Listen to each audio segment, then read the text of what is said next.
A top U.S. intelligence official says Iran is fueling anti-Israel protests in America.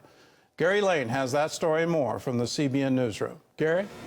Thank you, Gordon. The U.S. Director of National Intelligence says Iran is seeking to take advantage of the protests, including giving financial support.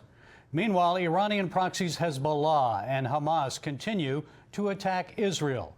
CBN Middle East correspondent Julie Stahl has that story.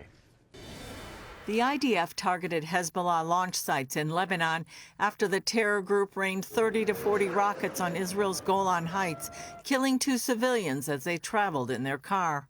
The barrage came after an Israeli strike killed Hezbollah leader Hassan Nasrallah's former bodyguard. In Gaza City, the IDF is renewing assaults on areas reoccupied by Hamas and Islamic Jihad terrorists. Israeli troops found these terrorists operating out of schools, a medical clinic, and the Gaza City headquarters of the UN agency UNRWA. On the propaganda front, the director of U.S. National Intelligence warns Iranian agents are using cyber and social media to stoke protests in the U.S. in an effort to divide Americans.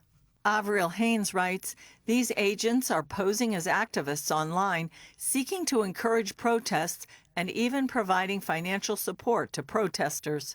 Josh Reinstein, president of the Israel Allies Foundation, says the Iranian threat is greater to the West than it is to Israel. Around the world, Iran is also attacking countries in Europe through different organizations, through funding terrorism. In America, they actually tried to assassinate several American leaders like Mike Pompeo and John Bolton. As it prepares to begin its nominating convention next week, the Republican Party is pledging support for the Jewish state and to hold accountable those who perpetrate violence against the Jewish people, as well as revoking visas of foreign nationals who support terrorism and jihadism. Julie Stahl, CBN News, Jerusalem.